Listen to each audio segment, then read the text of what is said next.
Good morning, and great to have on VIP TV today Luke Evans. Luke's got a nice smile there, but a couple of weeks ago he lost his 100% record, a draw against Miguel Cesario Antin. Luke, first of all, thanks for coming on. No, you're welcome, mate. Anytime. Yeah, well, you know, I left it a couple of weeks before I spoke to you because the dust has settled. You've gone back into the gym on Friday, I saw, with Miguel Cesario. First of all, before we push it forward, give us your thoughts on the fight and the draw. Yeah, I mean, I think the draw was the correct result. Some people, may have had him winning. Some people may have had me winning. But I think personally a draw is a fair result. I think if they would have given it him, no one could have argued with the 2 knockdowns. If they would have given it me, I think it could have been controversial. So for the performance that he put on. So I think a draw was a correct result. It was a good, tough fight. He came to win. He was on the back of a 5-fight loss streak. I think he'd been stopped in his previous 2 fights. So, we had that vulnerability. But in hindsight, this was probably the biggest stage that he's ever going to perform on. And he definitely, you could tell he wanted it more than those previous fights. So I knew he was in for a tough night. He was a tough man. Yeah, so you said it was the biggest stage he's likely to ever perform on. It's the biggest stage you performed on so far. Did that have anything to do with, you don't look for excuses, so you're going to tell me, did it affect your performance? I don't think the arena and the setup and anything like that was, made any difference. It's still a squared circle. You get in there and you fight. I do think I was a little bit over-eager, a little bit too eager to perform. And I think it was a round 5. I hurt him and I almost had him out on his feet. And because I was too over eager, I ended up getting caught up. And I should have planted my feet and looked for the stoppage in the correct way. I was too over eager, and obviously I got caught and I got tied up, and that was my chance gone. What about the positives of it? You showed the heart you can come back. If you go down, you're someone who's always going to get up. They're going to have to nail you to the canvas to beat you. That shows that, doesn't it?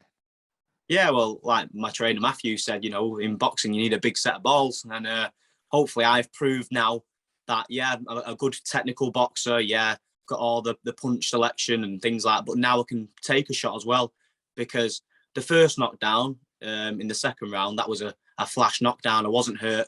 I was more embarrassed and more shocked. That was on the canvas. Obviously, my fans didn't really know what was going on. They've never seen this before. So I was a bit shocked. But the 4th round, I got hurt real bad.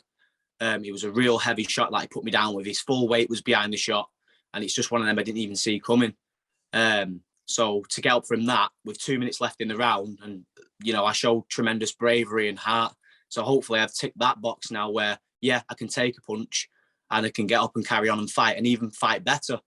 So I saw a couple I think it was a social media post I might have read of yours where you said, there's some changes that you've got to make. What changes have you got to make?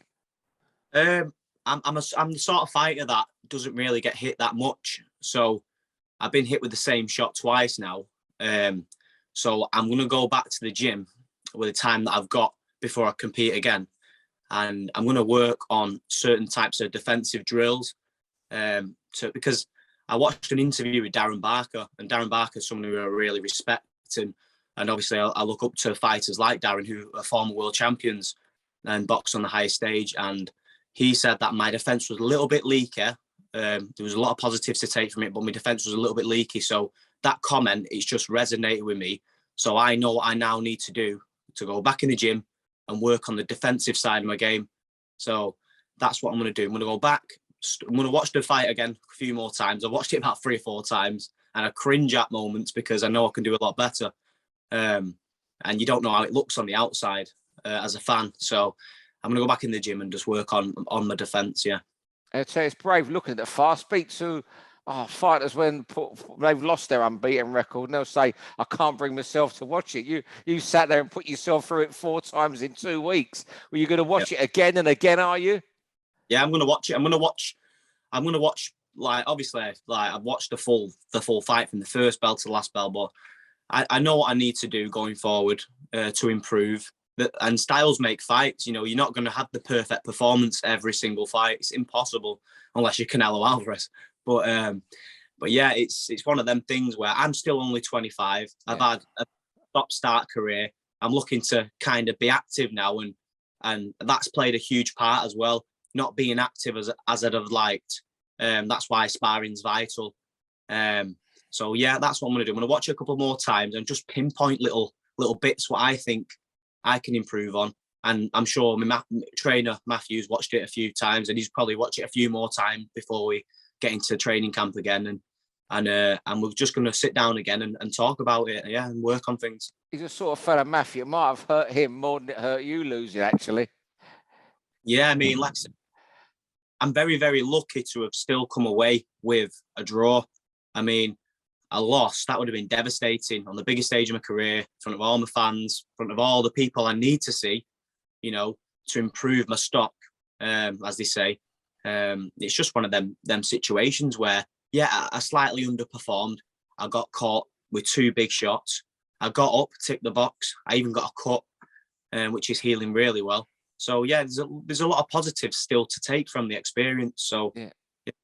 Have you spoke to Steve and Matthew about when you might be out next? Are you going to be looking at moving on to like a central area title before you kick on to the majors? Are you going to look at the rematch this guy? What are the plans when you've chatted with Steve, Matthew, or what Matthew would like and what Steve would like? They're the 2 people who involved in your career, your manager and trainer. Yeah, well, I'll be honest with you. Like, even though I've not got a high stoppage record, it's been quite tough to match me on the small hall show. So now I've boxed on a big show against a guy who was expected to beat and got a draw against. It's put a bit of a target on my back now. It's shown that I've got a bit of vulnerability, which is brilliant because it will give me options now, not only for my career but financially. So I've got a little one at home. I've got to make sure she's fed. Being a dad, that's my first priority, and being a boxer second. But at the end of the day, I love boxing, and I'm very wise and very honest. You know what I mean? I understand the position that I'm in now. It's not a loss, but it's a draw. And this is going to stand me in good stead going forward because it was a massive learning experience. I'm still only 25, so I've got time to work on things.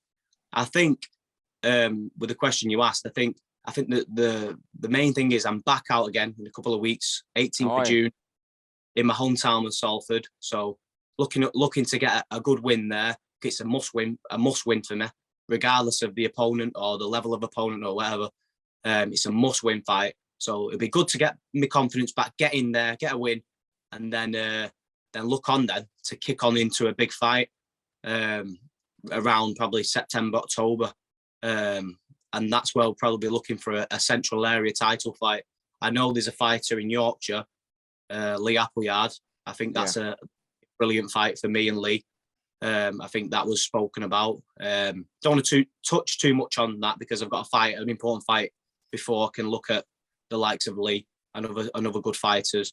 But yeah, I think going down the domestic route, I think that route would suit me. Yeah. Yeah, and there's a bit of pressure on you then. I didn't know you was out in Salford in June. So there's a bit of pressure on yourself to perform in your backyard as well. And they'll all be out, your fans. Oh yeah, though the Barmy lot. Yeah, no. The support I had for that last fight at the MEN Arena, it was fantastic. Even Eddie Hearn said he was really surprised with how well I did with my tickets with such short notice. So I could only imagine if I had a little bit longer notice. And I think it's going to be a fantastic show on the 18th of June at Salford, AJ Bell Stadium. I boxed there a few times as an amateur, and the venue's fantastic. It's nice venue. So I'm looking forward to being back out there, and getting back to winning ways. Tell you what, that draw isn't the end of the world. I tell you what, it might have felt like you at the time. If Eddie Hearn's come up and told you you're doing well on tickets, you're going back to the arena soon. Exactly. No, he's already said he'd back, which is brilliant because he said we can run it back with that guy who I boxed. And obviously, with the position I'm in now and the age I'm at, I can have that chance again against another top prospect in a 50-50 fight further up the card. That would be my dream, especially being at the arena. That's my hometown arena. And obviously, I want to be on them big shows again as soon as possible. and make it a stomping ground for myself. But like I said, I've got business to tend to first. I've got to keep level-headed. You know what I mean? It's been a positive experience though, fighting at the arena, and going back to the small hall scene. It's not deterred me in any way. If anything, it's made me more hungrier to prove that I do deserve to be on them shows, them big shows, and obviously I want to push on with my career now. I'm at probably a good age now to test myself, and that was a good test, that last fight. I didn't get the win. I got a draw. Yeah, okay. But this is boxing and things happen, and as long as you learn from it, then that's the main thing. I'll tell you what, it's been brilliant speaking to you. It's great to hear you're so positive. You got a lot of, great insight into what went wrong on the night, what's coming to the future. Good talker, Eddie, I like that as well.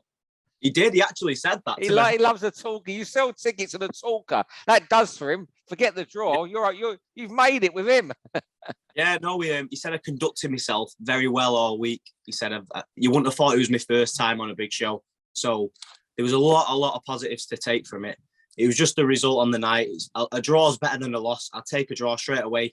You know what I mean? So it was a good learning experience, and one that will stand me in good stead going forward. So I'm very grateful for the opportunity, and I'm looking forward to getting back out on the 18th of June.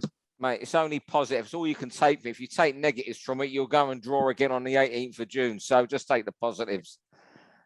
Yep. Thanks very much indeed for speaking to us. Luke Evans, a wonderful guest there. Thank you. Thank you very much for your time, mate. Cheers. For all boxing info, news and latest interviews, amateur and pro, across the north, click and subscribe. VIP Boxing Promotions. Also, Twitter, Instagram and Facebook.